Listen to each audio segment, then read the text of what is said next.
sex. I know your ears perked up, so listen. This is important. We're talking about sexually transmitted infections, or STIs. While most people know what STD stands for, these days STI is both preferred and more accurate, as there's less stigma attached to the term infection, and because most STIs never develop into diseases. And despite the name, STIs don't just spread through sex alone. Some can spread through blood, pregnancy, or just regular old skin-to-skin contact. STIs are also very common, with an estimated 1 million new cases every day, and most people will have at least one STI in their lifetime. So, why the stigma for something so normal? We've seen how the stigma around STIs has caused great harm to large groups of people in the past, like during the HIV/AIDS crisis, in which queer people, notably gay men, were unjustly scrutinized and subjected to violence. But something you may not have heard much about is what was known as the American Plan. Let's dive into this quick segment from the History Channel with sexual health advocate Suze Bubb to learn about it. During the 20th century, the American government had a widespread program in which they locked people up without trial for having sexually transmitted infections, if they were women. The American Plan detained tens of thousands of American women and forcibly examined them for STIs. If a woman tested positive, U.S. officials sent them to penal institutions without due process. This forced internment could last from a few days to many months. In these institutions, women were often injected with mercury or arsenic-based drugs. If women failed to show proper ladylike deference, they could be beaten, thrown into solitary confinement, or even sterilized. Enforcement of the American Plan lasted over 50 years, but today few people have ever heard of it. Even fewer are aware that American Plan laws enabling officials to examine people reasonably suspected of having STIs are still on the books in some form in every U.S. state today. Well, that is quite the sordid history. STIs are extremely common, but what can we do to avoid them? You've probably heard the phrase, "I'd know if I had something." But since most STIs are asymptomatic, you can't actually know if you or a partner has an STI just by feeling or seeing something. Sex is inherently risky, and while safe sex might not exist, what does exist are safer sex practices. Getting screened for STIs routinely is important, but not all STIs are included. And while physical barriers like condoms or dental dams help a lot, they won't always protect you from STIs that spread through skin-to-skin contact. As humans, we're prone to infections. We can get them from mundane activities like shopping, and we can get them when we woohoo too. The bottom line is, you can still get an STI despite your best efforts, and there's no shame if you do. Speaking of shame, let's unpack one of the most stigmatized STIs today, herpes. Here's what sex and culture critic Ella Dawson had to say about it during her TEDx talk.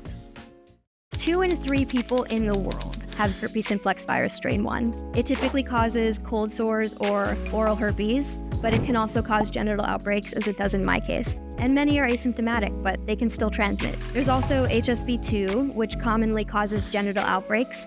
That is, I believe, 1 in 6 people, 1 in 5 women. It's super common. And then there's also herpes gladatorum, by far the most badass name strain of any STI. It's actually not sexually transmitted. It commonly impacts high school and college wrestlers who get it from each other during wrestling matches. Also, chickenpox and shingles are in the herpes family of viruses. Obviously, they're not stigmatized and they're not sexually transmitted unless you're just really inventive. Herpes is everywhere. It's all around us, and it can carry this really out of whack, out of sync social stigma.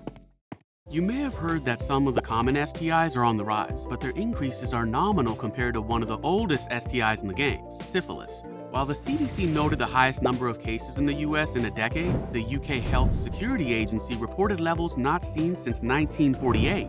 Australia saw figures rise by as much as 90%, and Canada saw a shocking increase of 389% between 2011 and 2019. Syphilis was almost eradicated just a couple of decades ago and is easily treatable in early stages. So what happened? Most people would be quick to blame promiscuity and modern dating, but scientists actually don't have one straight answer. They have a few. And some of them point to some general problems we face when it comes to sexual health infrastructure and support. Let's dig in with Sheena Williams of PBS Vitals and Allison Marshall, a clinical instructor and nurse practitioner. What happened in the pandemic, I think, is that we weren't able to get people into care. And so people who potentially either had mild symptoms and wanted to be checked couldn't get in, or more frequently had no symptoms whatsoever.